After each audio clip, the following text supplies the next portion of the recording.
kami mengucapkan terima kasih yang sebesar-besarnya kepada Ines, Jackstar, dan Jack Hoops yang telah mendukung acara ini.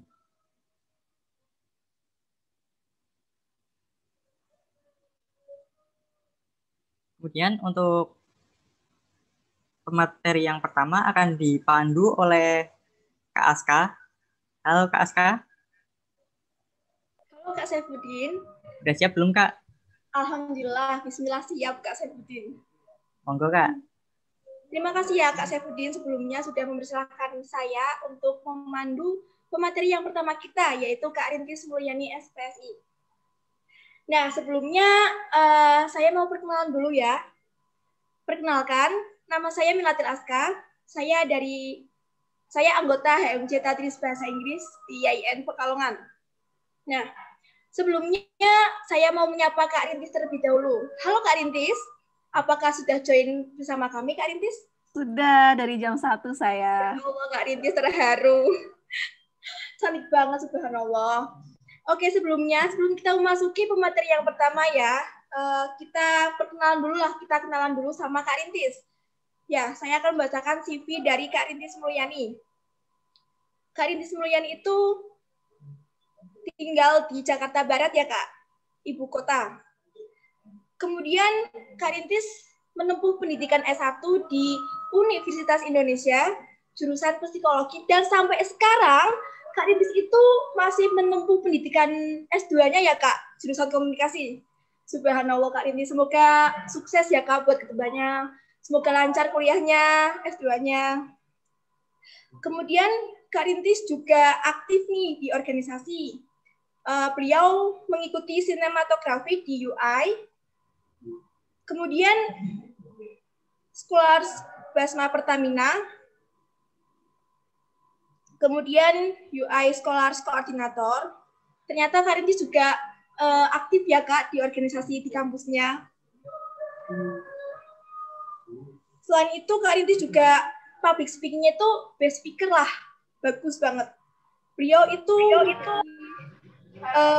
speaker di Student Leadership Project, kemudian di Semagawi Education Fair 2019, kemudian menjadi moderator di seminar dan talk show. Ya.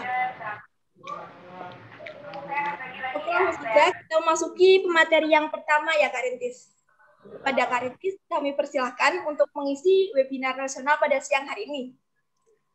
Baik, ini saya udah bisa langsung start sesi saya ya, Aska? Iya, Kak Rintis. Oke, baik. Assalamualaikum warahmatullahi wabarakatuh. Warahmatullahi wabarakatuh. Selamat siang teman-teman dari IAIN Pekalongan. Perkenalkan saya Rintis Mulyani. Tadi sudah diperkenalkan juga ya oleh Aska bahwa saya lulusan dari Psikologi UI dan alhamdulillah pekan ini saya juga sudah sidang tesis S2 saya gitu. Jadi unofficially dapat gelar MSI gitu kan. Cuman nggak bisa nih dipasang di poster gitu kan. Baik, jadi memang hari ini saya akan sharing tentang perilaku kita dalam bermedia sosial yang kaitannya dengan mental health kita. Apakah dengan kita bermedia sosial itu ada pengaruhnya gitu kan terhadap bagaimana kita berpikir, bagaimana kita merasa begitu. Karena pandemi hampir sebagian besar aktivitas kita face to face itu harus diubah ke virtual seperti webinar saat ini. Kita harus bertemu melalui layar laptop gitu kan, tidak bisa bertatap muka. Ini saya coba share screen ya, sebentar. Apakah sudah terlihat dari layar teman-teman? Sudah Kak Rintis, sudah terlihat dengan jelas. Oke, sudah ya, sebentar. Ini ketahuan saya pakai Canva kalau teman-teman mau coba menggunakan Canva. Oke. Ini adalah yang saya ingin ceritakan ke teman-teman. Sebetulnya awalnya saya pikir karena ini adalah acara dari Hima Pendidikan Bahasa Inggris, saya sudah mempersiapkan diri presentasi dalam bahasa Inggris nih, teman-teman. Cuman kayaknya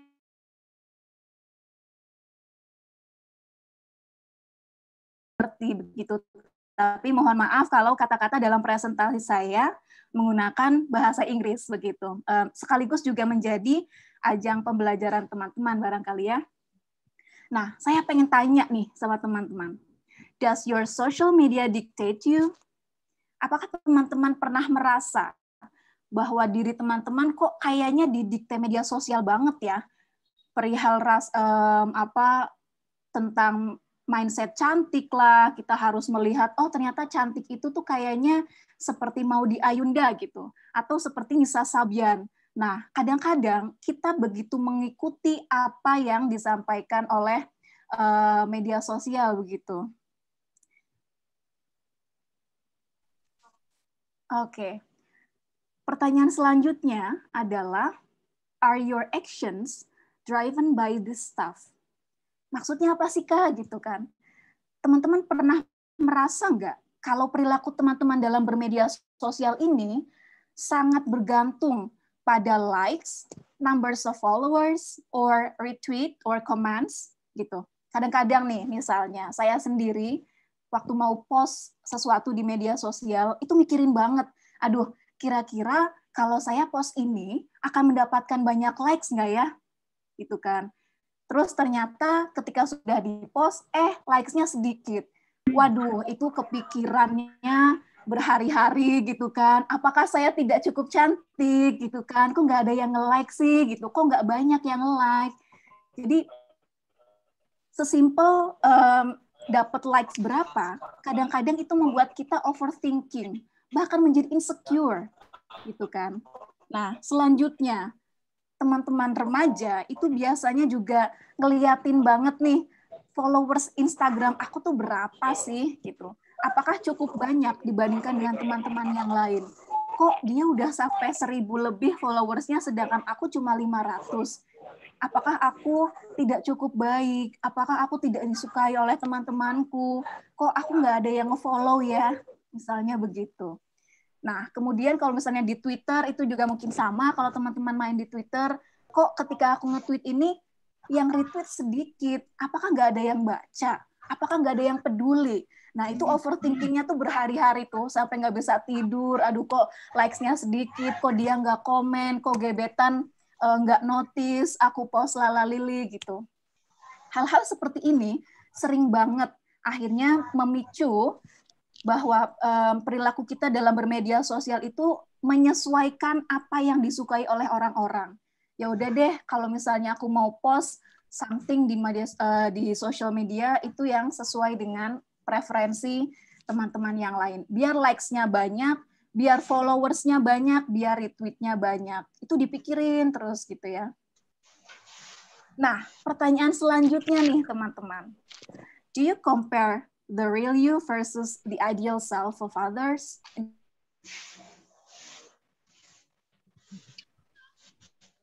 Lihat postingan selebgram gitu ya, cantik, wajahnya tuh kayaknya flawless banget gitu kan. Terus dibandingkan dengan diri kita sendiri pas waktu mau tidur yang ya udahlah ya, misalnya banyak jerawat gitu kan, tidak sempurna dan lain-lain. Kita membandingkan diri real kita, diri nyatanya kita yang asli dengan versi ideal self orang lain di media sosial. Padahal ternyata kalau misalnya kita tahu di belakang layarnya, para seleb itu kenapa bisa cantik banget tuh, itu diedit Photoshop gitu kan, merampingkan rahangnya, kemudian noda-noda di wajahnya menjadi hilang, menjadi sempurna. Nah, pembandingnya aja tuh nggak sama. Kita membandingkan diri kita pas mau tidur yang banyak jerawat dengan versi seleb yang sudah di make up, yang sudah dipoles sedemikian rupa. Nah, kadang-kadang akhirnya teman-teman tuh akhirnya menjadi insecure, kepikiran banget. Besoknya menjadi kepikiran lagi gitu kan, nggak fokus dalam menjalani kehidupan sehari-hari, apalagi pada saat PPKM atau pembatasan aktivitas seperti ini, gitu ya. Kita itu kan juga setiap hari mendapatkan berita-berita negatif. Jadi kita mendapatkan berita negatif di sosial media, kita mendapatkan banyak tekanan juga gitu ya, karena para seleb di Photoshop lah wajahnya, sehingga kita yang barangkali sebetulnya kita ini cukup cantik gitu kan, tapi gara-gara para seleb ini tuh nge-Photoshop gitu kan, merampingkan, memoles sedemikian rupa, akhirnya kita merasa tidak berguna, kita merasa kurang cantik, kita merasa kurang worth it lah bahasanya begitu. Nah, kalau teman-teman merasa demikian, if so, it means your life has been dictated by social media.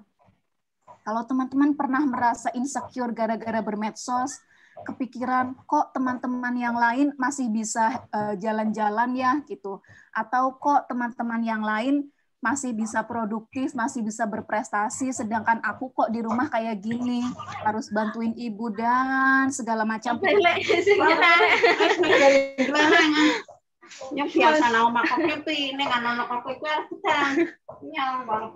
Teman-teman panitia, tolong yang suaranya bocor. Oh iya.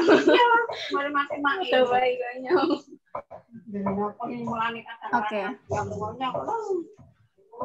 Teman-teman panitia, mohon yang suaranya bocor itu di mute ya. Keke IAIN dari Pekalongan, tolong di mute. Sudah? Oke, saya lanjut ya. Nah, akibatnya apa sih, Kak? Kalau media sosial itu mendikte kita jadi mengikuti apa yang diinginkan oleh sosial media, gitu kan.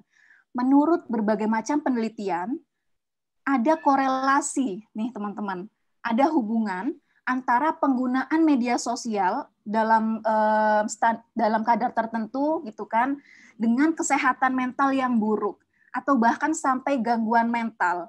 Jadi ini teman-teman bisa cek referensi yang saya lampirkan di akhir slide gitu ya. Ini ada banyak banget penelitian yang menunjukkan ini kan korelasi ya. Saya tidak bisa menyebut bahwa penggunaan media sosial yang berlebihan itu menjadi penyebab seseorang bisa menjadi depresi dan lain sebagainya. Karena untuk bisa menyebut sesuatu ini atau dua faktor ini sebab akibat, itu kan harus menggunakan eksperimen, penelitian eksperimen gitu. Kalau teman-teman belajar penelitian eksperimen, itu baru bisa menjelaskan hubungan sebab akibat.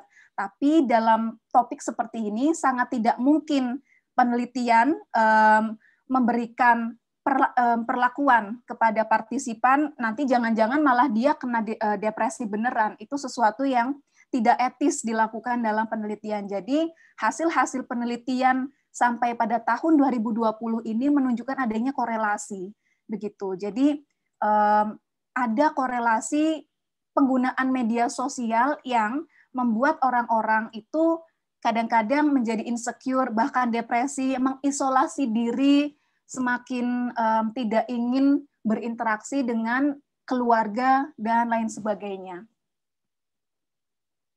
Nah, saya pengen cerita nih teman-teman, apa dampak buruk atau sisi buruk ya dari media sosial, the downside of social media. Yang pertama adalah filtering. It gives you filtered self of others. Teman-teman kalau misalnya lihat orang-orang di social media yang sangat cantik, sangat sempurna, kok kehidupannya kayaknya bagus-bagus aja gitu kan, sedangkan aku di rumah harus dealing with problems gitu kan, orang tua yang seperti ini, adik yang seperti itu. Nah, padahal gambaran orang lain yang muncul di sosial media mereka itu tuh sudah difilter, teman-teman. Gitu. Jadi sangat rugi kalau kita akhirnya menjadi rendah diri, menjadi menjadi kurang percaya sama diri sendiri dan segala macam perilaku atau pikiran negatif lainnya gara-gara filtering ini. Bahwa sebetulnya apa yang tergambar dari orang lain di Instagram itu sudah terfilter, teman-teman. Jadi memang sebetulnya tidak ada satu yang sempurna. Kalau Instagram dia terlalu sempurna, yaitu karena dia udah memfilter itu. Yang kedua nih, yang sering terjadi, FOMO. Kalau teman-teman mungkin pernah dengar, you fear on missing out what happens to your social circle. Rasa-rasanya saya tuh pengen banget bermain medsos terus, biar saya nggak ketinggalan informasi, misalnya, wah ternyata saya nggak main medsos sehari aja, dia udah begini, ternyata teman udah begitu. Terus kita merasa merasa banyaklah pikiran negatif yang muncul gara-gara kita terus-menerus ingin mengetahui kehidupan teman-teman di media sosial begitu. Akhirnya kehidupan kita di real life menjadi terganggu, menjadi tidak produktif karena waktunya terlalu dihabiskan lah untuk bermain social media, media sosial. Dan yang terakhir, unrealistic world. Teman-teman kalau menyadari Instagram dan LinkedIn itu adalah ajang di mana orang itu berlomba-lomba menampilkan sisi terbaiknya dia. Bahkan kalau misalnya ada yang ngepost saya bangun tidur seperti ini gitu kan, di post foto cantiknya, padahal sebetulnya dia udah dandan. Hal-hal seperti ini yang seringkali akhirnya mempengaruhi orang lain. Orang lain yang tadinya merasa baik-baik aja, ketika ngelihat, aduh dia bangun tidur aja udah seperti ini, udah secakep ini, terus dibandingkan dengan diri kita pas waktu bangun tidur, ternyata begini nih bentukannya gitu ya. Nah, ini adalah sisi buruk, sisi gelap dari media sosial yang sangat perlu kita perhatikan. Jadi ketika misalnya teman-teman sudah paham nih, sisi gelap, ada 3 sisi gelap media sosial ini. Kedepannya, saya harap teman-teman tidak lagi merasa insecure, tidak lagi merasa down, tidak lagi overthinking tentang apa-apa yang teman-teman lihat di media sosial. Gitu. Nah, does that mean we are not allowed to use social media? Apakah kalau kayak gitu kita nggak boleh main social media, Karintis, gitu kan? No, you are allowed. Kita boleh menggunakan media sosial, sangat boleh. Nah, ini adalah beberapa manfaat dari penggunaan media sosial. Jadi teman-teman kedepannya tolong diperhatikan dalam bermedia sosial. Kalau misalnya, kalau misalnya penggunaan sosial media teman-teman itu yang pertama bisa memfasilitasi interaksi sosial teman-teman, and then gunakan sosial media itu. Jadi fungsinya media sosial itu ya sebetulnya agar kita bisa berinteraksi dengan baik dengan orang lain. Karena kita nggak bisa bertemu face to face secara langsung atau misalnya terpisahkan jarak, kita bisa menggunakan social media untuk berinteraksi gitu. Yang kedua apa, Kak? Yang kedua adalah kita bisa mengakses dukungan sosial begitu. Karena kadang-kadang kehidupan real kita sehari-hari itu kan hanya bisa bertemu 1-2 orang saja, keluarga saja.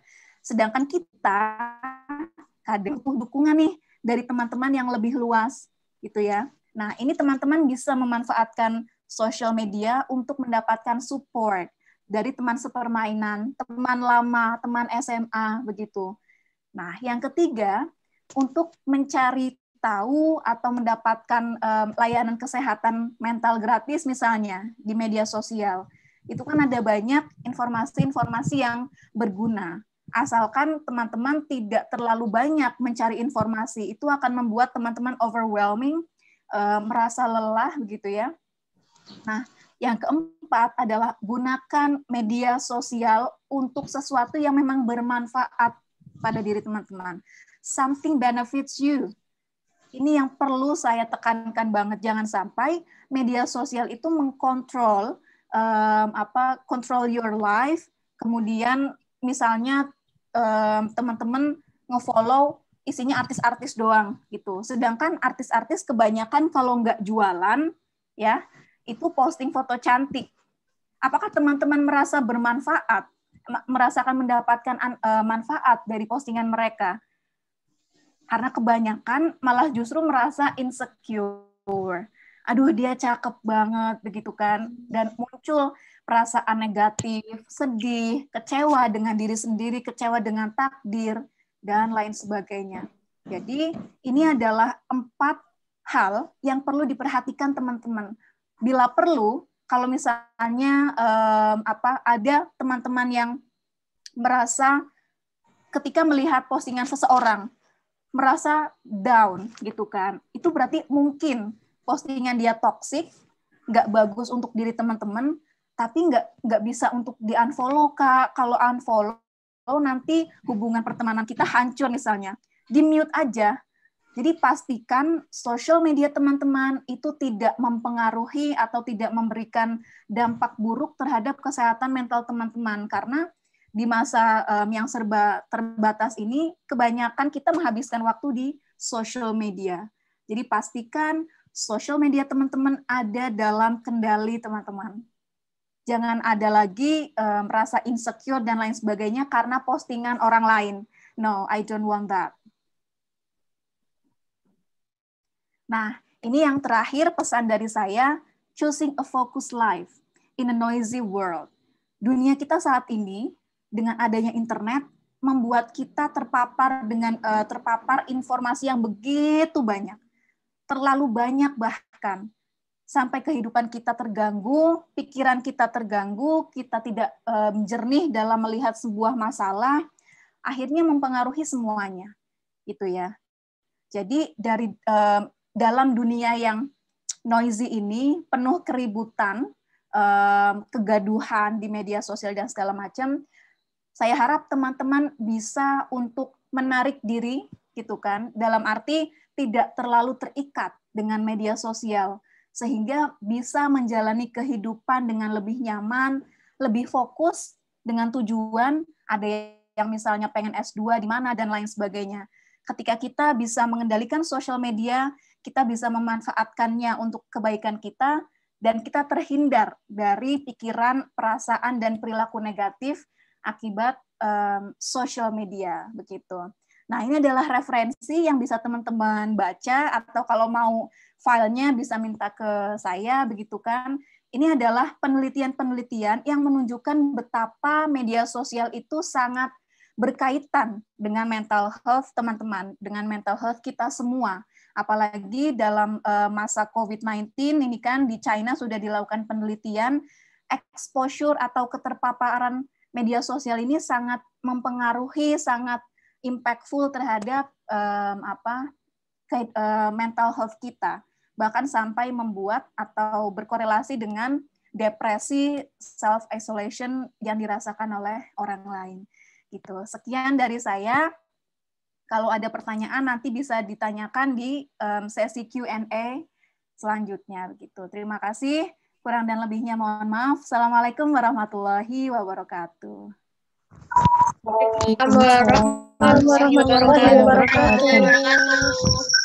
Wow, luar biasa sekali ya pemateri kita pada webinar siang hari ini. Beautiful tip banget ini dari Kak Rinis Mulyani.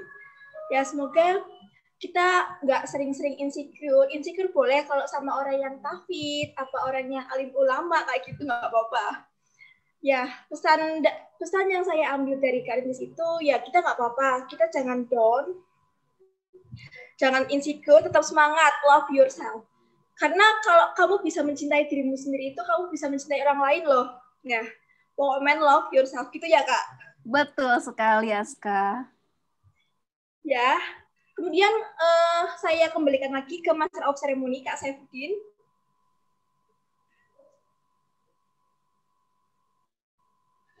Baik, terima kasih Kak Aska telah memandu materi kita yang pertama.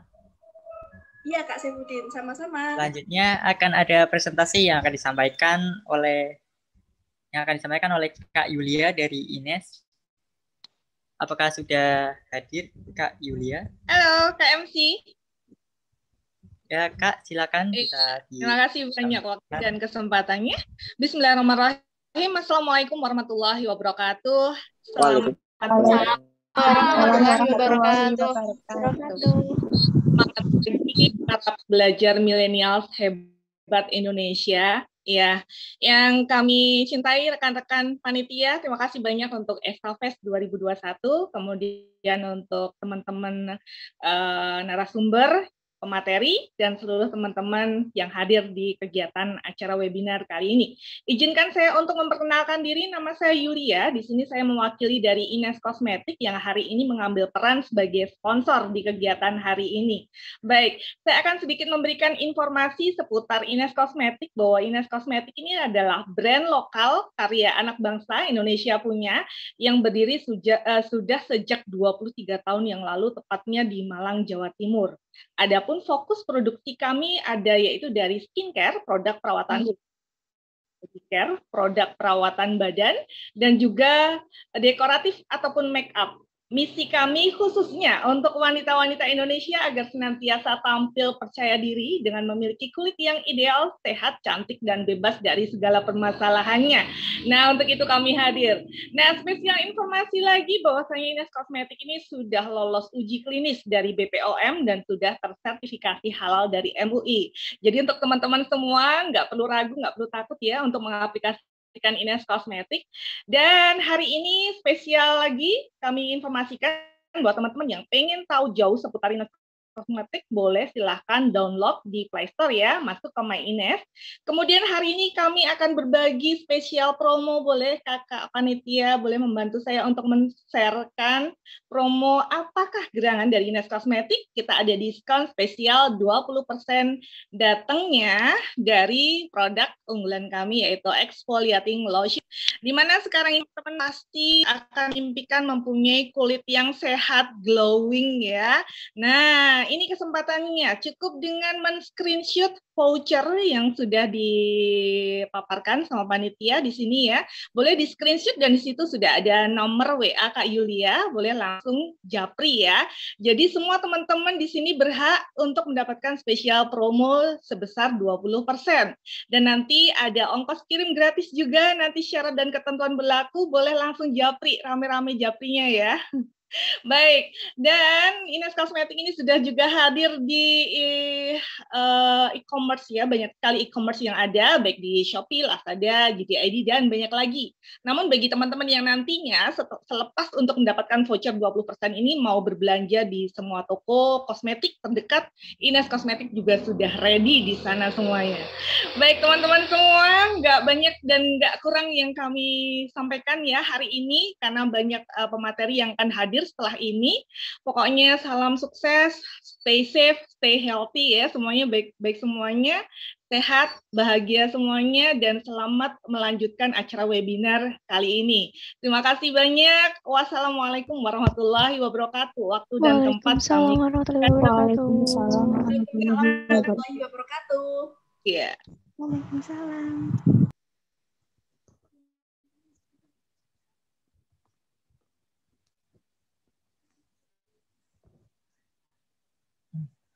Baik, menginjak acara yang selanjutnya, yaitu pemateri yang kedua, yang dalam hal ini akan dipandu oleh saya sendiri.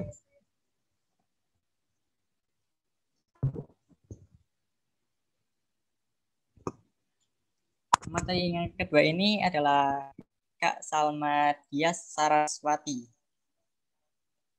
Kak Salma Dias, apakah sudah join, Kak? Sudah.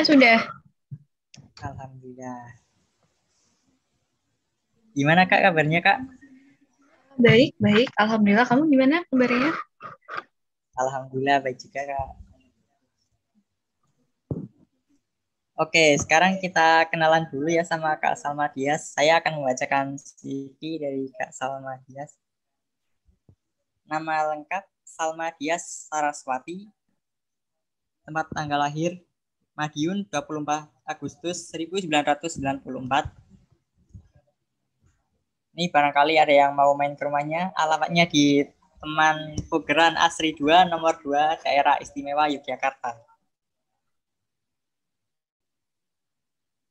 Kemudian riwayat pendidikan.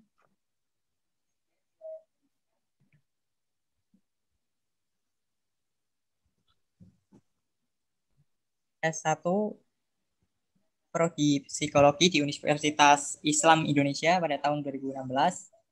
kemudian S2 Magister Psikologi Profesi Bidang Klinis di Universitas Islam Indonesia pada tahun 2019. Kemudian pengalaman kerja Detection Alliance International Group pada tahun 2019 sampai 2020, Fakultas Ekonomi Universitas Islam Indonesia pada tahun 2019 sampai 2020, kemudian Biro Psikologi Laksita Educare Yogyakarta pada tahun 2019 sampai 2020, kemudian Halodoc dan Sahabat Karib pada 2019 sampai sekarang, Kemahasiswaan dan Karir Center UII pada tahun 2019 sampai sekarang, dan yang terakhir Politeknik Perkebunan LPP Yogyakarta pada tahun 2020 sampai sekarang.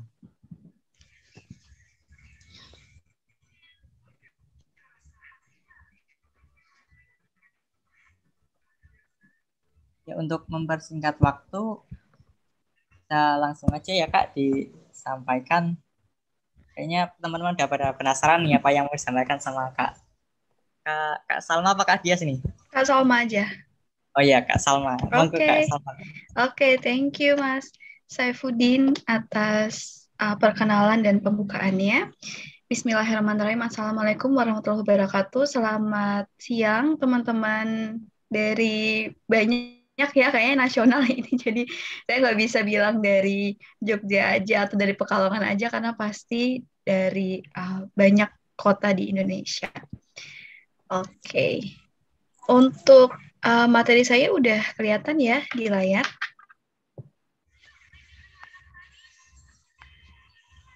Oke.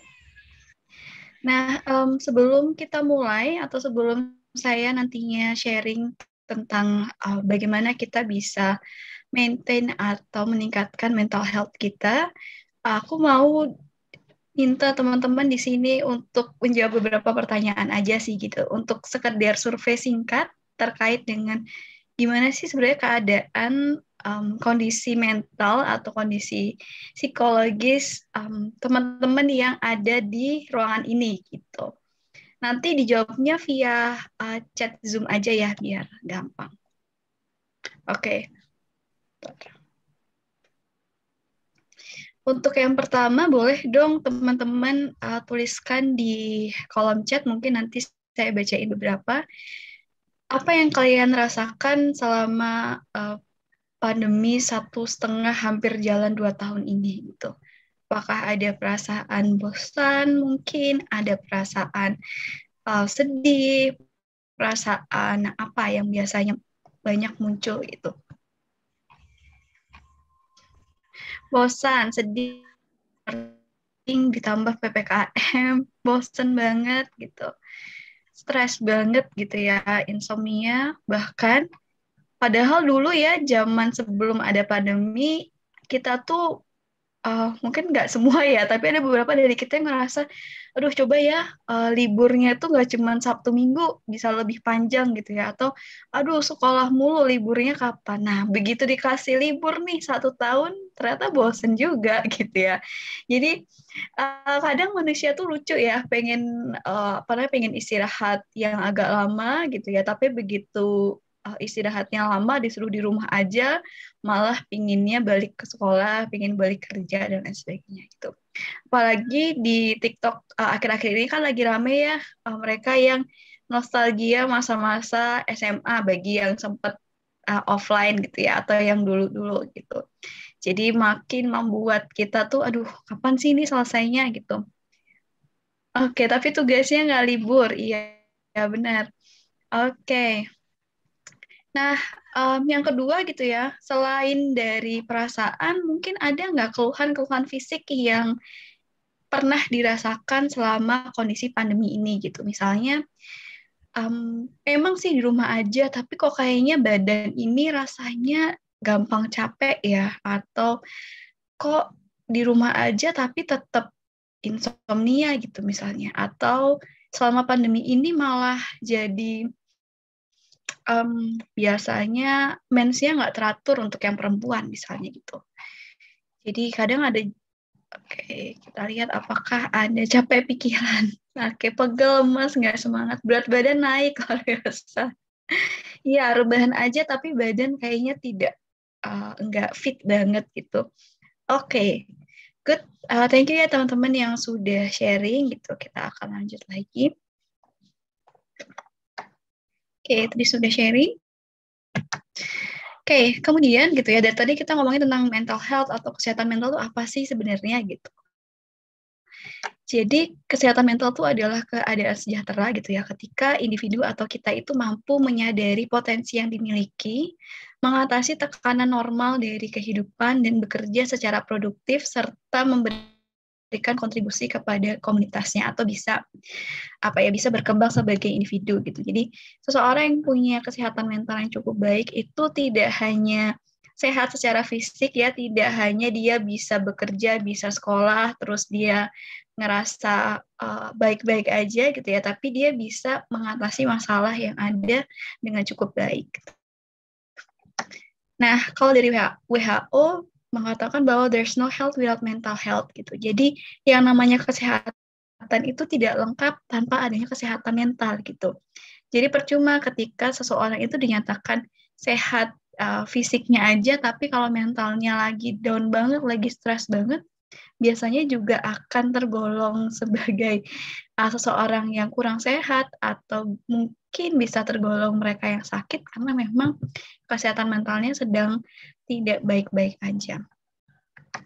Nah, tadi sudah banyak yang share juga ya bahwa banyak juga muncul keluhan-keluhan fisik atau keluhan-keluhan biologis yang dirasakan teman-teman gitu ya. Kenapa kok di rumah aja tapi rasanya badan itu nggak kayak lemas, terus kayak nggak bertenaga gitu ya. Kita aktivitasnya ya di situ-situ aja ya di sekitar rumah, tapi kok kayaknya tetap beda gitu sama ketika kita aktivitas biasa di luar gitu. Memang karena ada hubungan nih antara kondisi kesehatan fisik kita gitu ya dengan kesehatan mental kita.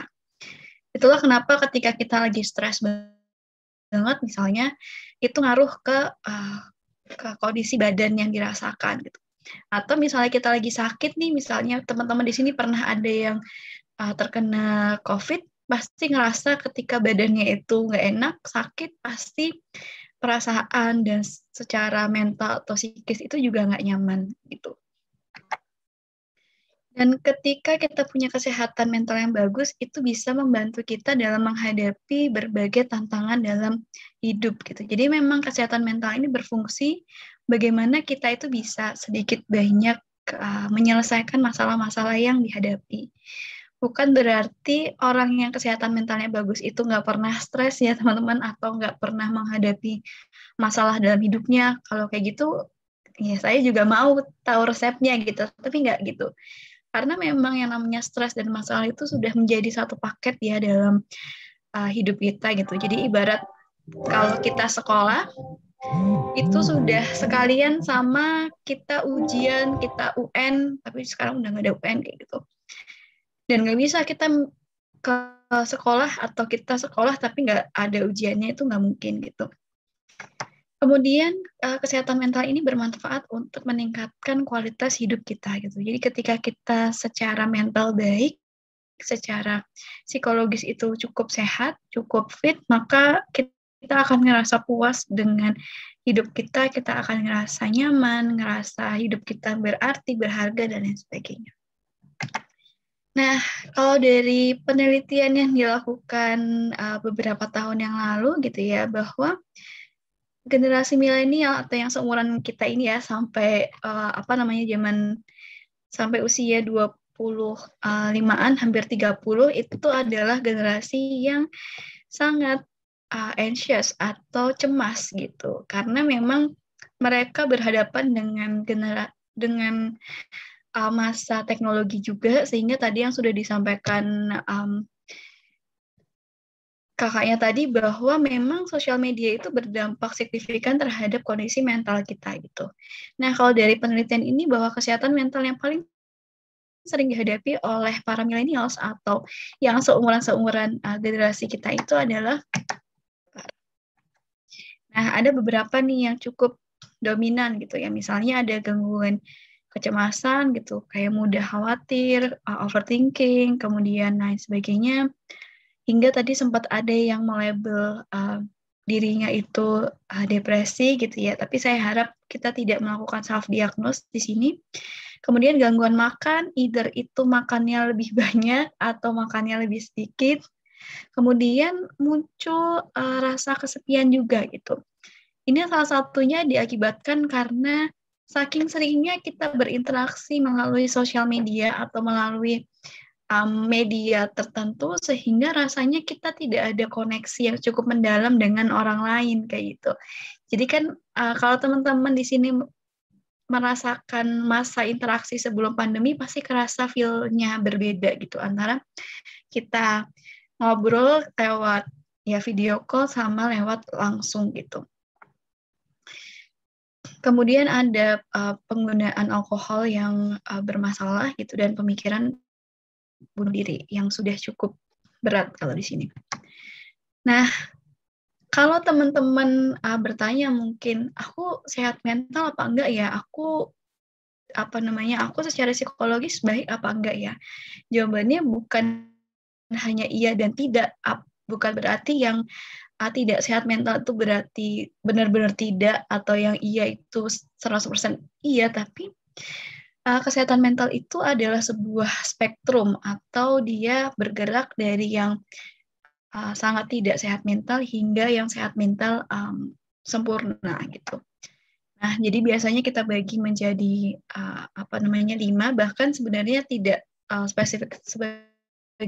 spesifik menjadi 5 bagian, tapi pada intinya adalah seseorang itu mungkin dia secara psikologis atau secara mental itu baik, tapi tetap punya masalah gitu, dan ketika ada masalah dia tetap ngerasa bingung, dia tetap ngerasa down, tapi down-nya itu nggak terlalu lama gitu.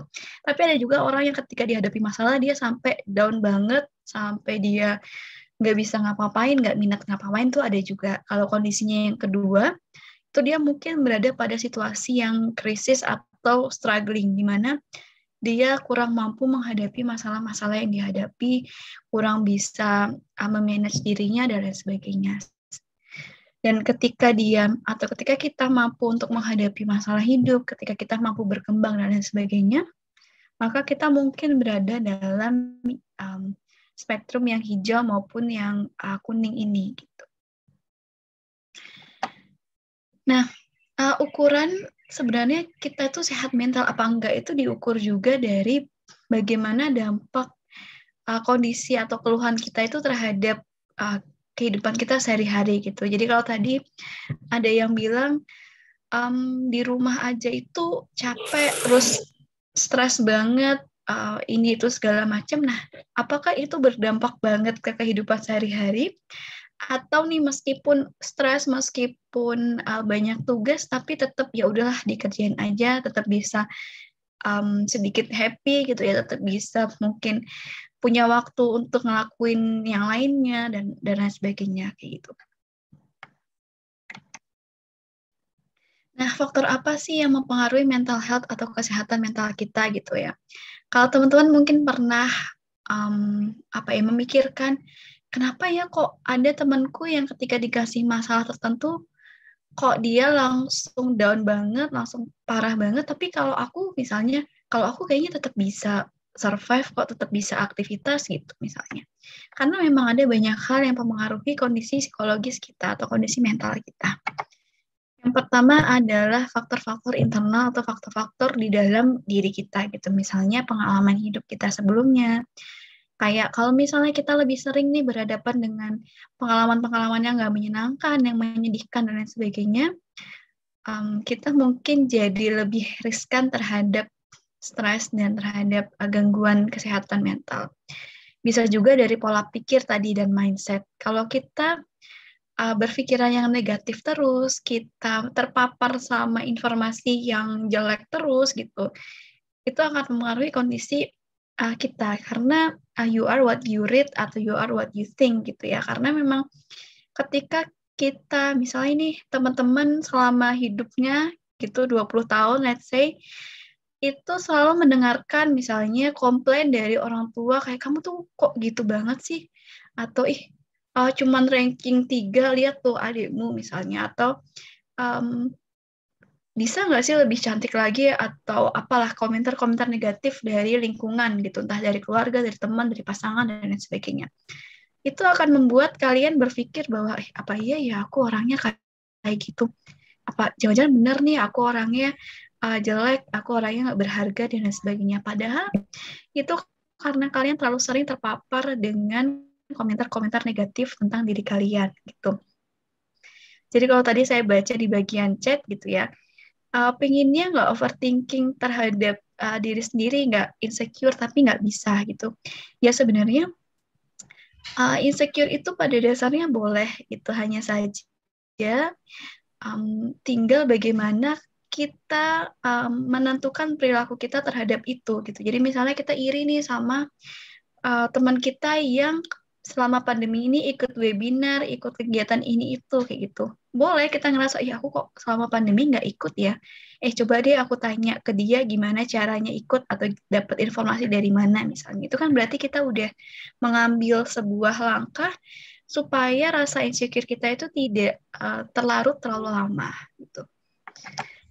Ada juga faktor dari eksternal gitu ya, misalnya kondisi mental health keluarga. Jadi ketika kita itu surrounded by keluarga yang memang dia itu mudah cemas gitu ya, atau memang orangnya mudah down juga, atau mudah terpapar stres, maka kita mungkin juga akan terasa seperti itu. Kondisi lingkungan juga termasuk kondisi sosial ekonomi. Kemudian support system juga, ketika kita itu punya support system yang bagus, entah itu keluarga, teman, maupun yang lainnya, maka biasanya akan lebih survive atau akan lebih yakinlah dalam menjalani hidup ini, dan mental health kita pun bisa lebih terjaga. Namun ketika kita kayaknya tidak punya teman yang banyak, keluarga juga bermasalah, nah itu yang biasanya butuh waktu lebih lama agar kita bisa bangkit dan bisa membangun mental health kita. Nah, ini adalah beberapa tanda nih yang mungkin teman-teman rasakan untuk melihat gitu ya, sebenarnya mental health aku cukup baik apa enggak ya gitu. Kalau misalnya tanda-tanda ini mungkin intens dirasakan, frekuensinya cukup tinggi dan mengganggu, mungkin kondisi mental health kalian sedang tidak baik-baik aja. Yang pertama ada dari segi fisik. Jadi misalnya mudah lelah atau mudah capek, jadi nggak ada energi. Kemudian sakit kepala yang cukup intens dirasakan juga. Dan biasanya kalau kita lagi stres atau banyak pikiran, beberapa otot itu agak tegang ya, entah itu di bagian tengkuk, leher, atau yang lainnya. Kemudian masalah pencernaan juga bisa. Ini contoh sederhananya adalah biasanya ketika kita mau presentasi atau kita mau ngomong di depan umum, rasanya mules, rasanya nggak nyaman gitu di perut, ya mungkin memang kita lagi cemas saat itu. Kemudian bagi yang perempuan, banyak juga yang mensnya itu jadi terdampak kayak gitu. Jadi ketika lagi memang banyak pikiran, banyak masalah atau stres, biasanya mensnya either itu lama banget gitu, lebih lama atau lebih cepat banget, atau durasinya lama, itu tergantung individu masing-masing biasanya. Dari segi afektif atau yang dirasakan juga ada rasa mudah marah atau lebih sensitif. Lagi-lagi ini intens dirasakan ya, nggak cuma sekali 2 kali. Kemudian ada rasa bersalah yang mengganggu, rasa sedih atau kesepian, takut atau cemas, merasa nggak berharga, dan sebagainya.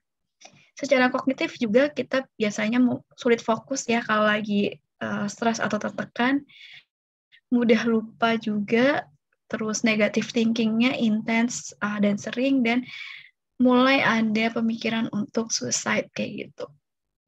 Dan yang terakhir adalah dari perilaku, biasanya lebih kelihatan yang tadinya kita happy nih ngelakuin sesuatu, kok jadi sekarang nggak ada minat gitu. Yang tadinya kita berinteraksi sama sosial, kok ini agak menarik diri gitu.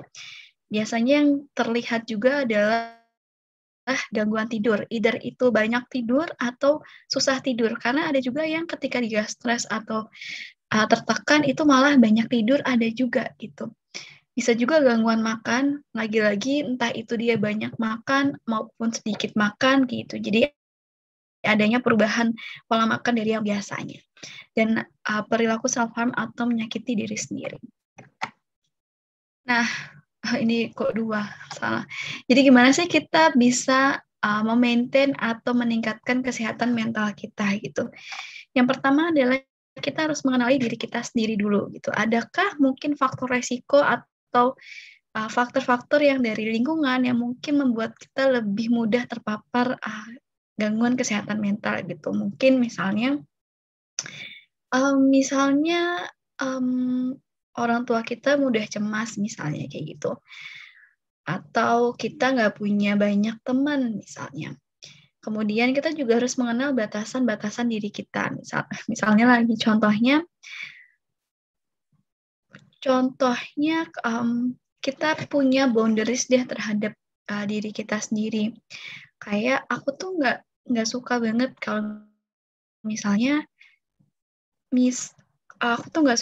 kalau misalnya sama pasangan itu harus let's say tukeran sosmed atau semacamnya kayak gitu. Ngerasa pasangan itu posesif, ya nggak apa-apa. Kita harus bisa untuk memberikan batasan ke diri kita. Atau, aku tuh kalau ngerjain tugas sampai dini hari itu nggak bisa karena nanti pasti besoknya sakit. Ya nggak apa-apa. Kita kenali batasan diri kita gitu. Nggak harus kok kita ngerjain tugas sampai larut malam dan lain sebagainya, nggak harus, sama kita bertanggung jawab atas tugas itu. Kemudian kita juga bisa mencoba untuk mengenali pemicunya apa gitu. Jadi misalnya aku tuh sedih kalau misalnya orang tuaku sibuk misalnya.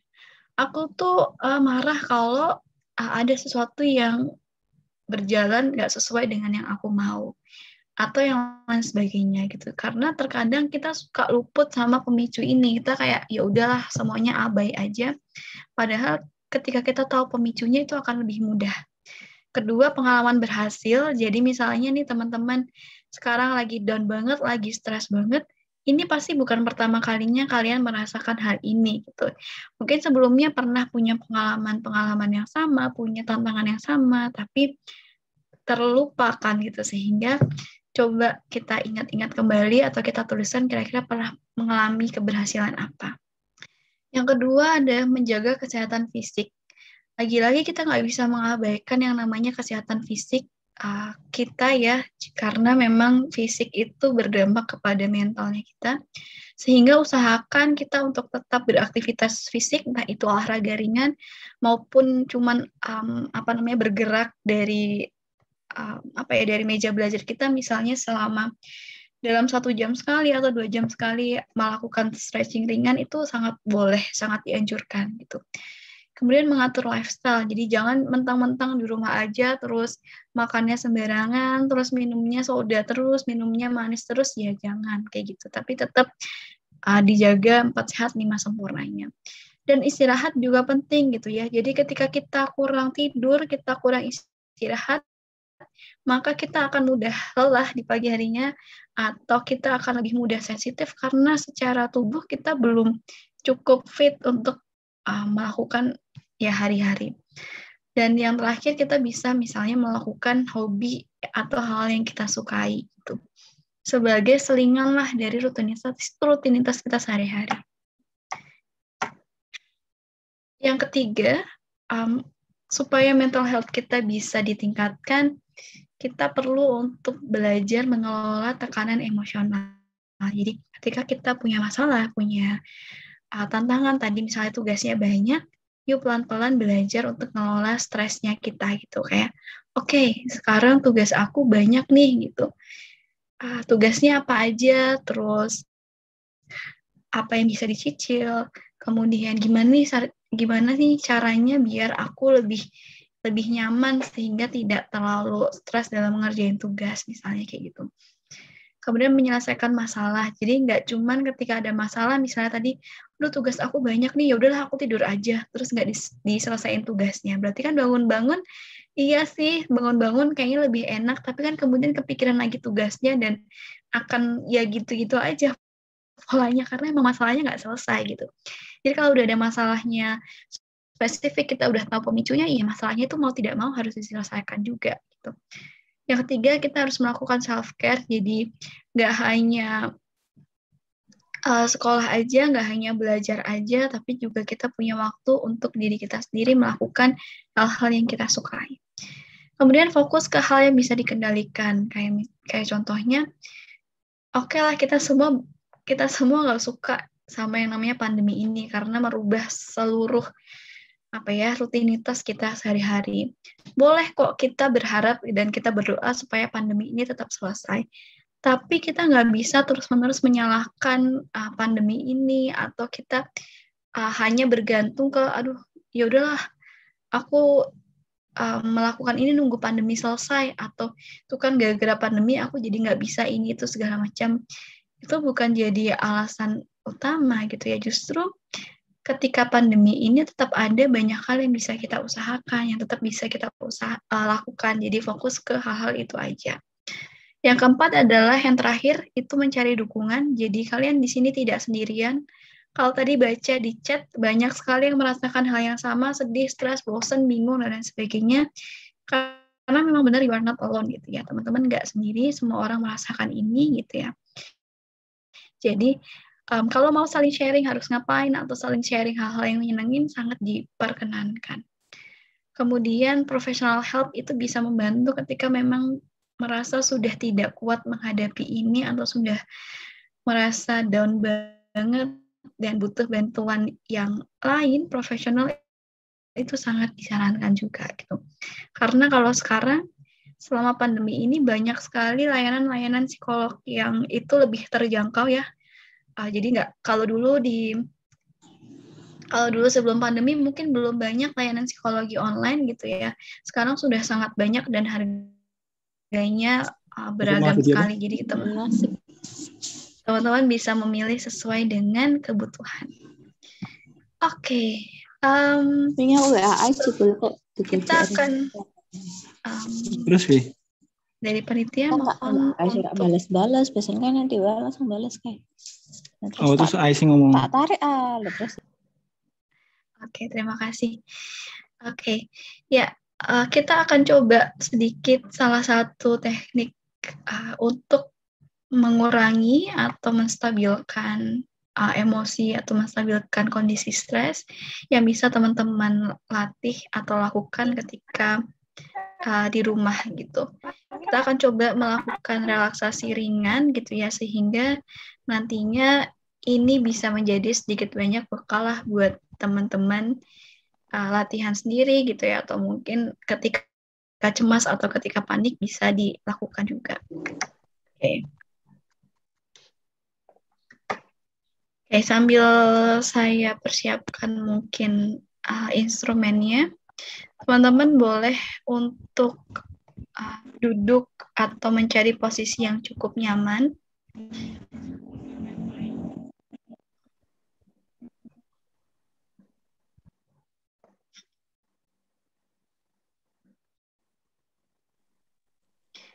Oke. Untuk panitia tadi sudah dibantu untuk ngedownload sound yang saya minta belum tahu.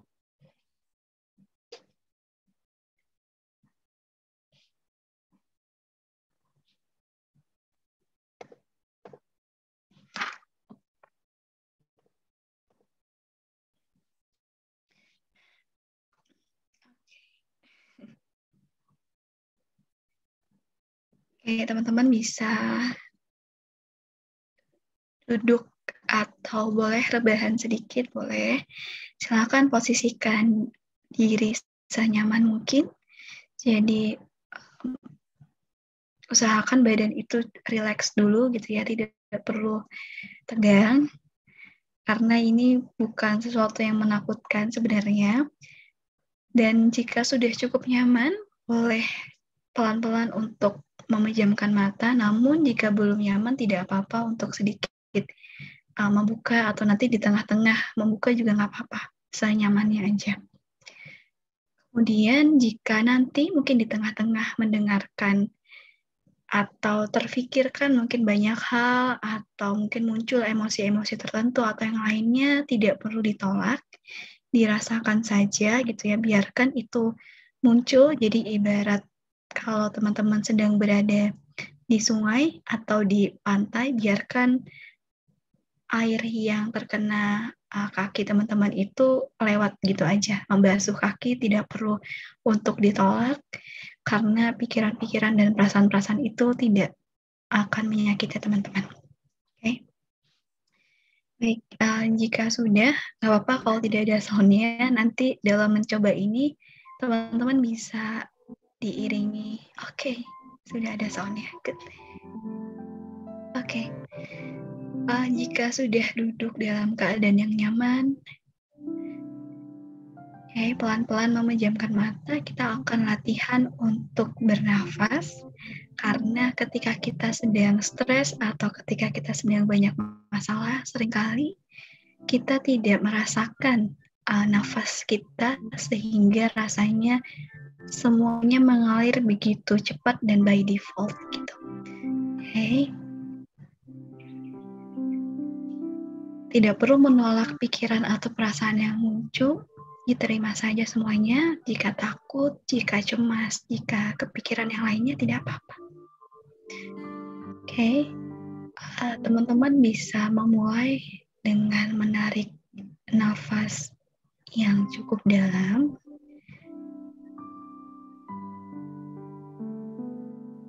Ditahan sebentar.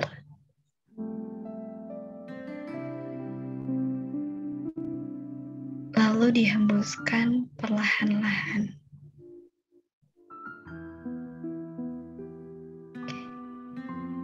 Sekarang coba tarik nafas lagi dari perut yang dalam.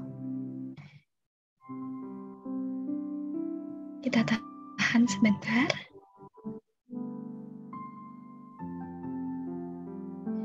Lalu hembuskan perlahan.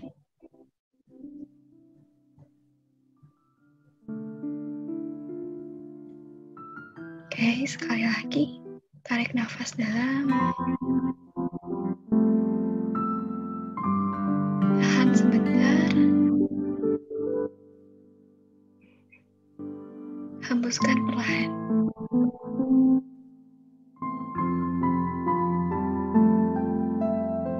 Oke, bisa dilakukan berulang sampai teman-teman merasa lebih nyaman, lebih tenang, lebih rileks. Jika sudah merasa lebih enakan, bisa dibuka matanya pelan-pelan, lalu tangannya bisa dikibas-kibasin sedikit untuk lebih rileks.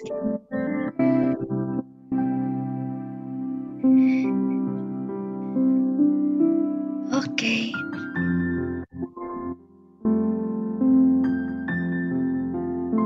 Oke, thank you teman-teman panitia sudah dipandu untuk soundnya.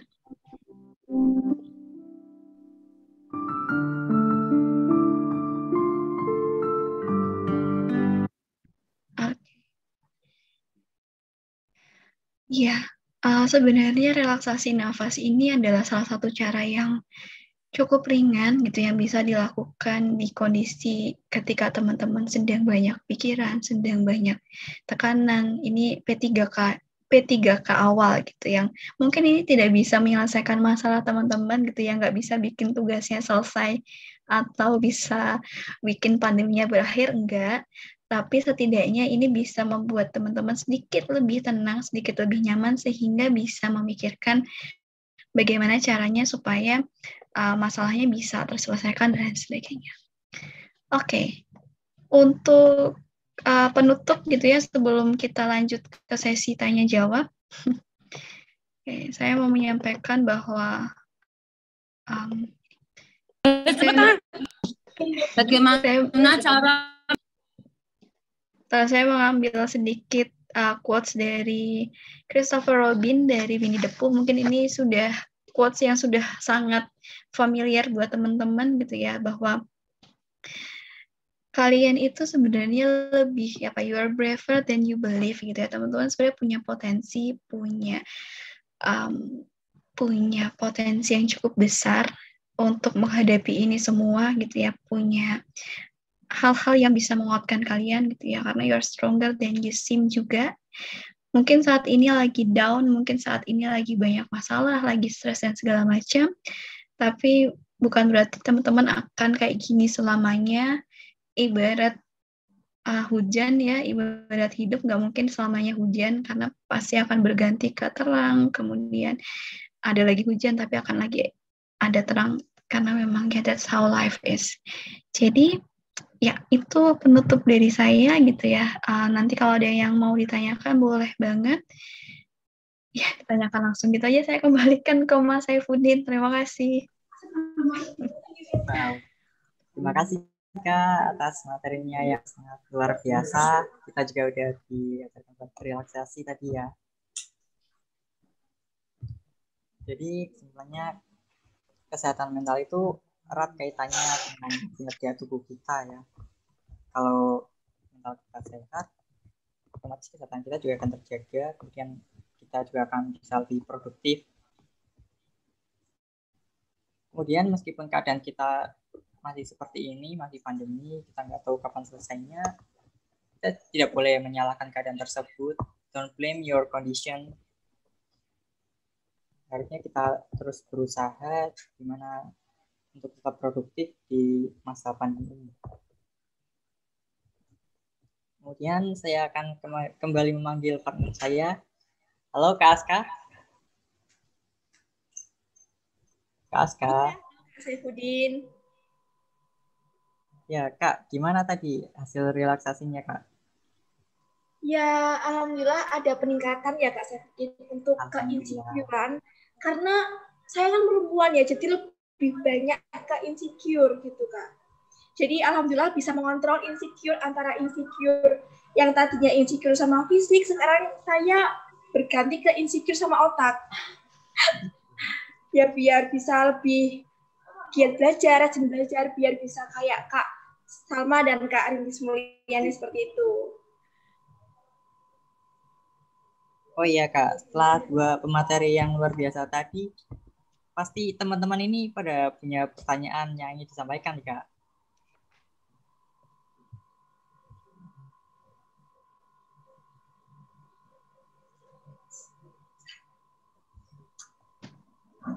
Jadi gimana Kak kalau mereka ada yang ingin tanya Kak?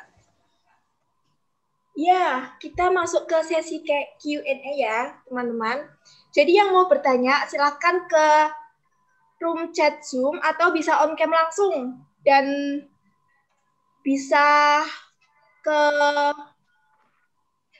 diajukan ke pemateri, mau Kak Rintis atau Kak Salmadia, seperti itu. Wah, ternyata banyak sekali ya yang sudah menyimpan pertanyaan. Kita mau gimana nih Kak Saifuddin milih pertanyaannya?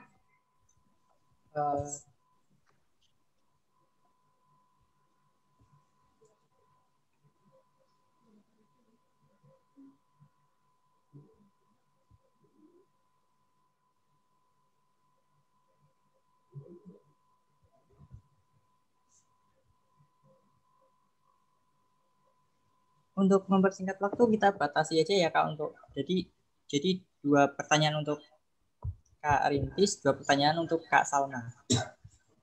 Iya Kak. Yang pertama ada dari Kak Amin Hidayat. Bisa on cam Kak Amin? Kepada Kak Rintis Mulyani. Kak Amin Hidayat atau apakah ada Kak Amin? Ya, halo Mbak.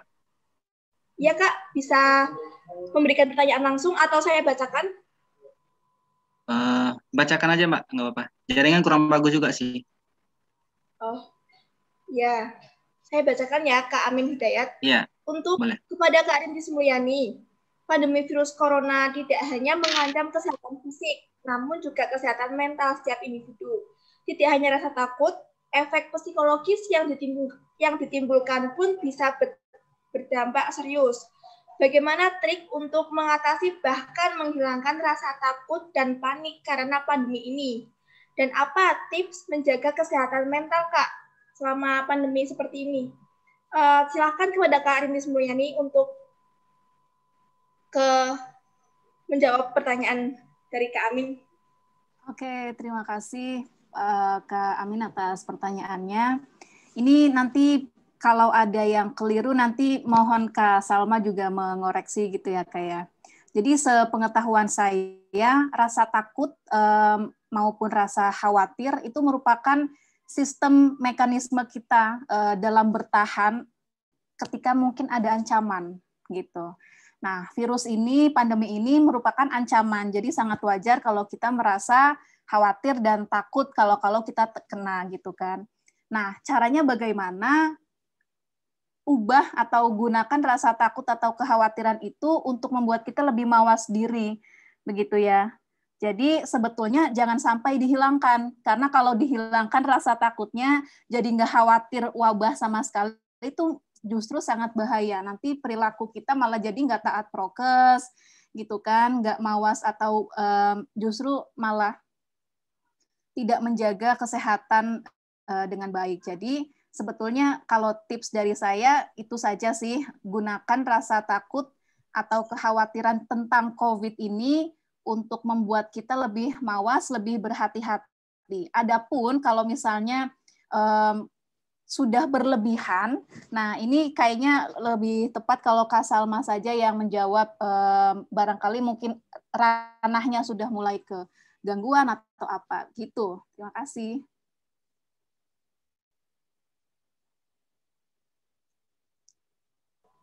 Terima kasih Kak Rintis Mulyani.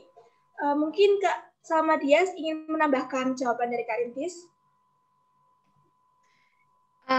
Iya, jadi sebenarnya tadi yang disampaikan Kak Rintis udah oke banget gitu ya, karena pandemi ini kan sesuatu yang memang di luar kendali kita ya, kita nggak pernah tahu, nggak pernah nyangka bahwa akan ada kondisi yang kayak gini gitu. Jadi wajar kalau kita takut, kita marah, kita kecewa boleh gitu ya. Tapi pertanyaannya, mau sampai kapan sih perilaku kita dikendalikan oleh pandemi ini? Jadi kalau tadi kayak pertanyaan Kak Rintis di awal, mau sampai kapan sosial media itu mengontrol atau mengendalikan perilaku kita gitu. Karena kan kita sendiri yang sebenarnya punya kendali atas perilaku kita. Kita mau misalnya selama pandemi tidur-tiduran, nggak ngapa-ngapain, ya itu pilihanmu. Tapi ada juga kok yang selama pandemi dia tetap bisa kuliah, tetap bisa aktivitas, tetap bisa magang, dan lain sebagainya gitu. Jadi boleh kok kita takut, kita kecewa, tapi ada porsinya gitu. Jadi lebih ke sana sih.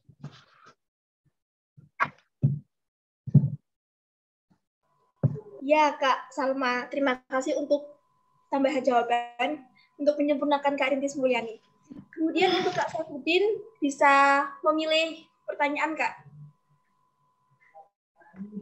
Kira-kira yang nggak sama gitu loh, Kak. Tadi kan sudah dikasih tips-tips dari Kak Rintis dan Kak Salma.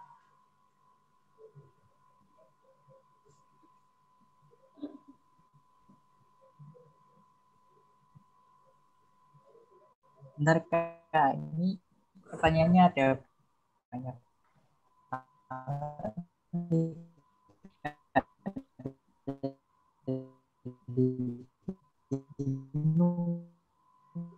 Ininya Kak.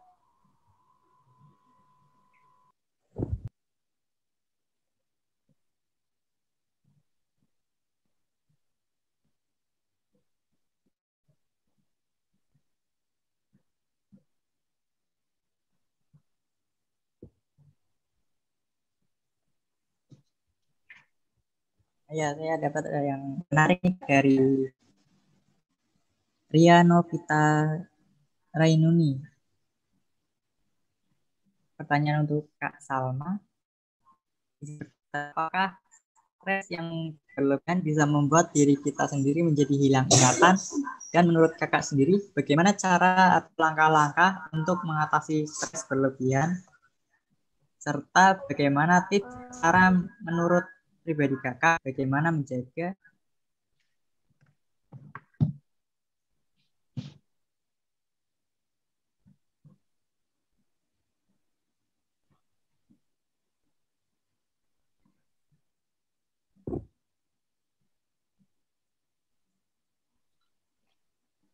Pertanyaannya terputus ya. Gimana menjaga kesehatan mental pada saat pandemi COVID-19 ini, Kak. Serta tadi di slide PPT Kakak ada sedikit menyinggung bahwa mengenal diri sendiri.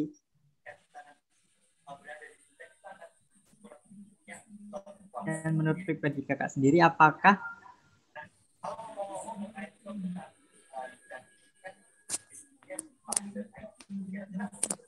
mengenal diri sendiri itu gampang atau susah, Kak? Karena dilihat dari pribadi setiap orang, susah dalam mengenal diri sendirinya, Kak. Terima kasih. Panjang banget pertanyaannya. Oke, iya. Kalau stres berlebihan sampai hilang ingatan yang amnesia parah itu, saya belum pernah menemukan studi atau korelasinya gitu ya. Tapi sebenarnya mungkin kita hilang ingatannya bukan yang parah banget gitu, tapi mungkin bisa yang tadi kita mudah lupa, kayak tadi aku udah ini belum ya, atau aku udah itu belum ya misalnya, atau banyak hal-hal yang kita lupakan, entah itu kegiatan kita sehari-hari maupun yang lainnya gitu.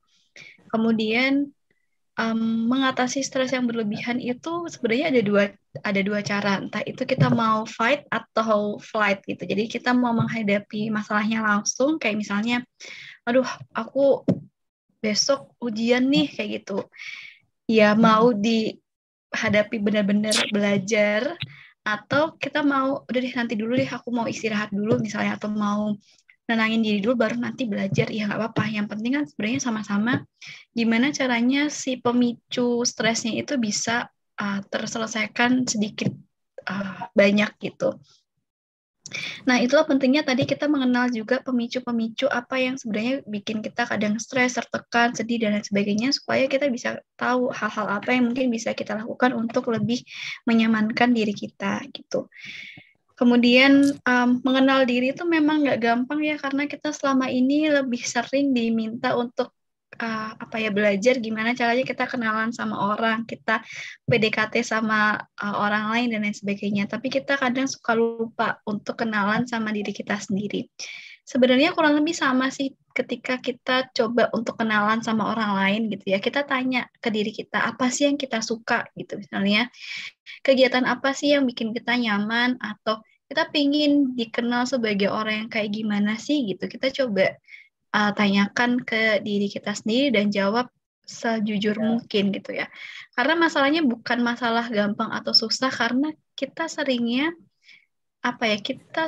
mencoba untuk membentuk citra diri berdasarkan keinginan orang lain gitu ya. Kayak contohnya kita sebagai anak pertama nih, terus diomongin sama orang tua, kamu tuh kalau jadi anak pertama tuh harusnya nggak boleh cengeng, harus kuat, harus tahan banting, harus nggak boleh sedih dan segala macam.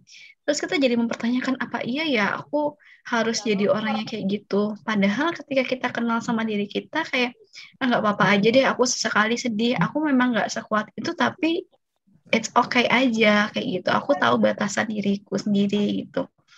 Termasuk kayak hal-hal yang kita sukai, terus visi misi kita ke depannya dan lain sebagainya gitu. Dan memang butuh proses untuk bisa mengenal diri itu sih, tapi bukan sesuatu yang nggak mungkin untuk dilakukan gitu. Aku yakin juga kayak misalnya Kak Rintis di sini gitu ya, nggak mungkin tiba-tiba dia tahu atau dia concern di satu bidang tertentu, misalnya komunikasi, kalau dia tidak refleksi diri, dia nggak ekspor sana sini kayak gitu, karena memang itu proses yang harus dilakukan untuk kita bisa kenal sama diri kita sendiri gitu. Thank you. Semoga sedikit banyak menjawab ya. Baik, kemudian apakah dari Kak Rintis ada pendapat lain?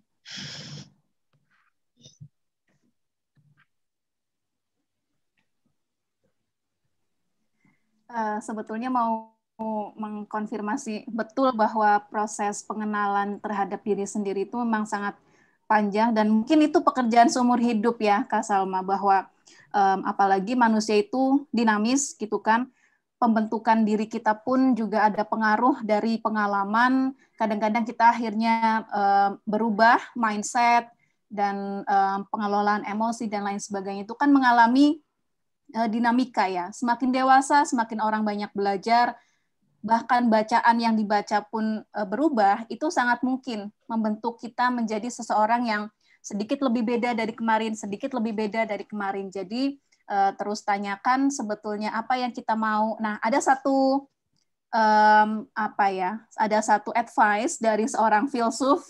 Jadi, nah ini kenapa saya akhirnya milih komunikasi, tidak melanjutkan di profesi psikologi seperti Kak Salma, karena ketertarikan saya lebih luas gitu teman-teman. Saya suka dengan isu sosial gitu kan, kebijakan publik dan bahkan filsafat. Jadi kayaknya nggak bisa nih kalau stuck dalam satu disiplin ilmu begitu. Nah, salah satu advice dari seorang filsuf itu bilang begini, kadang-kadang saking kita terkoneksi dengan dunia luar, kita akhirnya tidak terkoneksi dengan diri kita sendiri. Kita terkoneksi dengan semua hal di dunia ini kecuali diri kita sendiri. Nah, kenapa bisa begitu? Karena kita terlalu mengikuti apa yang terjadi di lingkungan sosial, apa yang ada di media sosial kita gitu ya. Sedangkan kita sebetulnya butuh waktu untuk me time yang benar-benar berkomunikasi dengan diri sendiri. Tadi Kak Salma juga menyebutkan kita lebih sering dikasih advice bagaimana cara berkenalan dengan orang lain.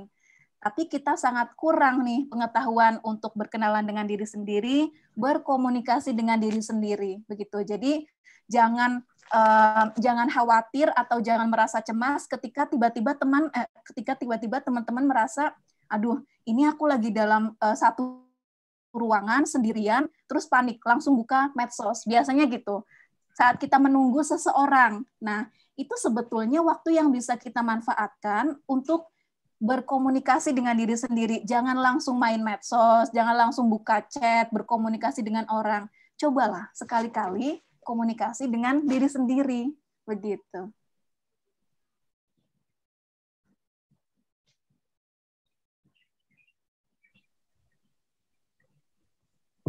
Oke, saya rasa sudah cukup jelas ya jawaban dari pertanyaan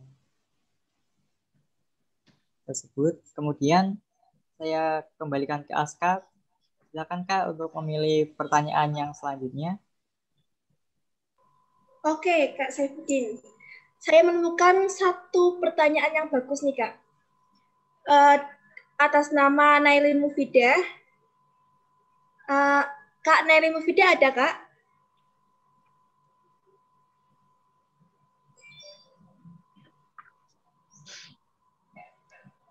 Langsung saja ya saya bacakan dari Nelly Mufidah. Saya ingin bertanya Kak, bagaimana langkah agar kita itu bisa berdamai dengan masa lalu yang kurang menyenangkan agar kita bisa lebih menstabilkan mental health kita dan bisa membentuk kepribadian yang lebih baik. Sehingga kita tidak ikut-ikutan toksik seperti orang-orang di lingkungan kita. Silakan kepada Kak Rintis Mulyani untuk bisa memberikan pendapat untuk pertanyaan Kak Nailin Mufidah. Dealing with masa lalu yang mungkin menyakitkan. Kalau ini dari pengalaman saya sih, kalau soal mekanisme psikologisnya secara lebih mendalam, itu saya serahkan sama Kak Salma aja gitu Kak. Jadi, di posisi saya yang sekarang, apalagi pada saat pandemi COVID deh, katakanlah gitu. Saya itu kerja formal di kantor media, kalau teman-teman tahu Metro TV ya, masih nonton Metro TV. Nah, saya masih kerja, juga kuliah masih jalan, terus kemudian ada masalah percintaan, dan lain sebagainya, sampai yang mungkin saya bingung untuk mencerna masa lalu belum selesai, tapi masalah baru juga datang lagi gitu kan. Akhirnya saya cuma bisa bilang ya mau gimana lagi gitu kan. Itu yang pertama.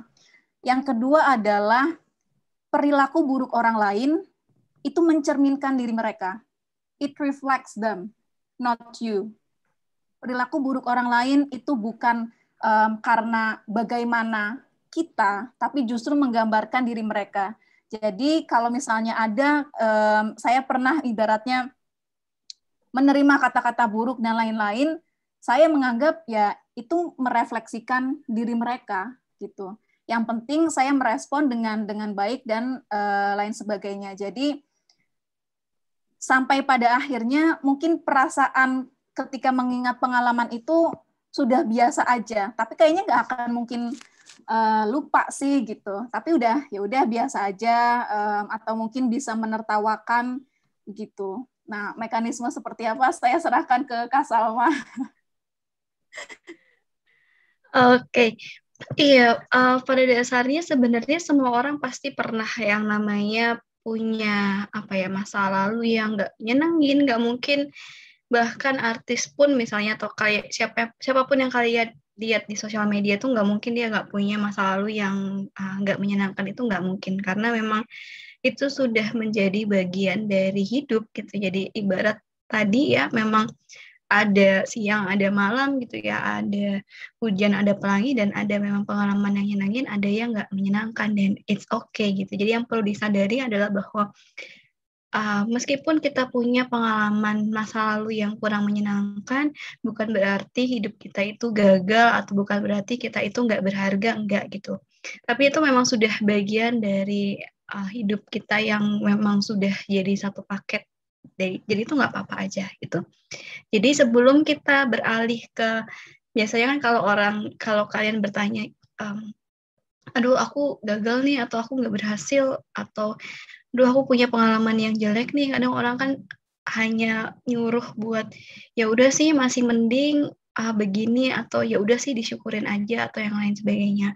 Tapi ketika kita belum bisa berdamai dengan emosi-emosi yang nggak menyenangkan itu, kita nggak akan bisa untuk melihat dari sisi lain gitu ya. Jadi sehingga sebelum kita melihat dari sisi lain pengalaman itu, kita harus coba untuk menyadari sebenarnya apa sih yang kalian rasakan dari pengalaman itu gitu ya. Misalnya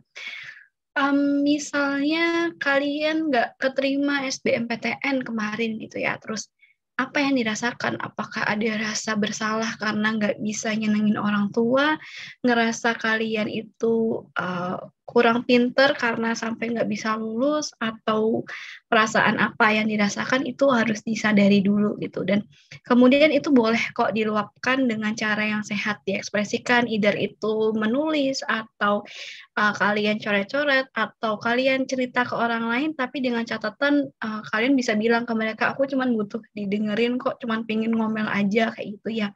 Nggak apa-apa, yang terpenting coba untuk tidak disimpan sendiri. Baru kalau sudah cukup stabil, cukup enak, coba dilihat ya, mungkin ada sisi lain yang bisa dilihat dari pengalaman itu. Contohnya, oh iya kemarin aku udah aku udah belajar kok, tapi mungkin memang ada saingan aku yang lebih tinggi nilainya, atau aku udah melakukan ini kok, tapi memang hasilnya belum maksimal, dan itu nggak apa-apa aja, karena bisa jadi kita bukan gagal atau benar-benar nggak berhasil, tapi memang ada banyak hal yang nggak bisa kita kontrol di dunia ini gitu. Jadi ke arah situ, dan untuk menstabilkan mental kita gitu ya, agar tidak ikut-ikutan jadi toksik, kita harus menyadari lagi-lagi gitu ya, menyadari bahwa untuk kata-kata toksik ini adalah satu kata yang cukup banyak digunakan akhir-akhir ini, yang kadang kita perlu berhati-hati dalam nge-labelin itu gitu. Jadi ketika kita merasa bahwa orang lain itu toksik, kita sadari aja sebenarnya apa sih yang kita rasa mereka itu toksik gitu, perilaku apa yang kita nggak suka dari mereka, kita lebih ke situ aja. Kayak, oh aku nggak suka orang-orang yang telatan gitu, jadi nggak harus langsung label aku mereka tuh toksik gitu. Tapi begitu ditanya kenapa mereka toksik, kita nggak bisa jawab. Jadi kita fokus ke perilakunya, dan untuk memperbaiki perilaku kita pun kita lagi-lagi fokus ke apa yang mau diperbaiki gitu. Jadi jangan, misalnya kita punya impian jadi orang yang baik gitu, apa baiknya saya sama baiknya Kak Rintis mungkin beda gitu, apalagi dengan baiknya kalian. Jadi coba dispesifikkan lebih spesifik, baiknya kalian gimana, pengen jadi suksesnya itu kayak gimana gitu. Jadi kalau pakai prinsip SMART tuh memang harus spesifik dan jelas gitu sih. Thank you Kak Aska.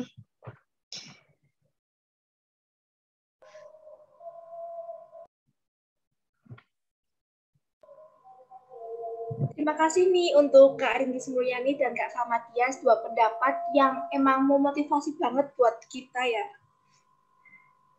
Kemudian the last question ini, ada pertanyaan terakhir dari Ika Vanisa. Untuk Kak Salma, izin bertanya ya Kak, ketika kita pinginnya nggak overthinking sama diri kita sendiri tapi keadaan di sekitar malah yang membuat diri kita menjadi down, jadi overthinking Kak. Nah, bagaimana cara kita menghadapi atau menyikapi ya? Nah, bagaimana cara kita menghadapi atau menyikapi hal tersebut Kak Salmatias? Silakan Kak Salmatias untuk menyampaikan pendapatnya. Oke, thank you. Ya, jadi sebenarnya pikiran-pikiran negatif atau suara-suara yang bikin kita khawatir itu memang akan selalu ada dan akan selalu hadir gitu. Jadi kayak contohnya saya presentasi di sini deh gitu. Bahkan sebelum saya presentasi, saya udah muncul nih suara-suara kayak, gimana ya kalau nanti ada kendala teknis, gimana ya kalau ternyata pesertanya sedikit, gimana ya kalau misalnya aku ngomongnya nggak jelas, terus mereka nggak respon dan segala macam, akan ada suara-suara itu terus terdengar gitu ya. Begitu saya presentasi pun juga ada suara-suara kayak gitu, bahkan nanti setelah saya presentasi akan juga muncul pikiran, tuh kan benar mereka nggak ngeh atau mereka nggak responsif, kamu nggak bagus nyampeinnya dan lain sebagainya, itu akan selalu ada. Cuman tergantung bagaimana kita merespon, bagaimana kita berperilaku terhadap itu gitu. Jadi suara-suara negatif, respon-respon orang lain, ucapan-ucapan orang lain itu tidak harus kita dengarkan 100%, tidak harus kita percaya 100%, karena lagi-lagi kita yang bisa memfilter itu gitu. Jadi ibaratnya misalnya adalah entah netizen dari mana atau mungkin ada yang komen di foto kalian gitu kayak, kamu kok kayak kamu tuh sombong banget sih, aku nge-DM nggak dibales misalnya gitu. Padahal yang nge-DM benar-benar stranger yang nggak ada mutualnya, terus nggak ada profilnya dan segala macam. Pasti kita mikir, ini siapa, orang aku nggak kenal, ya nggak usah dibales lah gitu. Berarti kan kita sebenarnya bisa memfilter nih, aku nggak perlu dengerin kata-kata si stranger ini karena memang tidak sesuai dengan aku. Nah gitu juga ketika kita mulai overthinking, kita coba pilah sebenarnya itu pikiran nyata atau enggak, itu pikiran yang benar terjadi atau baru kekhawatiran kita gitu. Karena seringkali itu cuma kekhawatiran kita yang belum terjadi, yang nggak ada buktinya, sehingga lagi-lagi kita harus ngambil sikap aja gitu. Kita nggak perlu dengerin kayak ya udahlah itu biarin aja bersuara, tinggal kita yang mengambil sikap terhadap itu kayak gitu. Jadi lagi-lagi fokus ke apa yang bisa kita lakukan aja gitu. Mungkin Kak Rintis punya pengalaman gitu ya terkait dulu pernah overthinking atau pernah dikritik apa oleh orang lain yang mungkin nggak didengarkan atau semacamnya gitu. Boleh ditambahkan sedikit.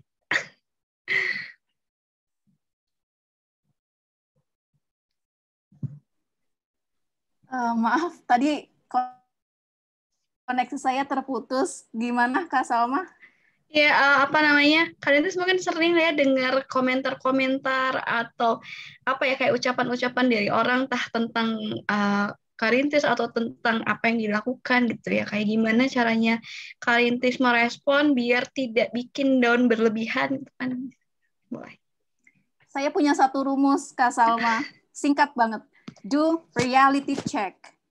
Ini teman-teman, saya sebetulnya mungkin merangkum in short apa yang dikatakan sama Kak Salma aja gitu. Jadi selalu ngecek realitanya seperti apa. once ketika teman-teman mungkin muncul pikiran negatif, overthinking, khawatir, lalalili, langsung dicek gitu. Apakah memang betul? Nah, itu sih Kak Salma. Jadi saya juga sering memang muncul overthinking biasanya kalau mau tidur setelah begadang. Nah, itu waktu-waktu yang kayaknya waktu Indonesia bagian overthinking begitu ya. Nah, oke, jadi ketika muncul pikiran itu langsung do reality check. Sekian tambahan dari saya, Kak Salma. Iya,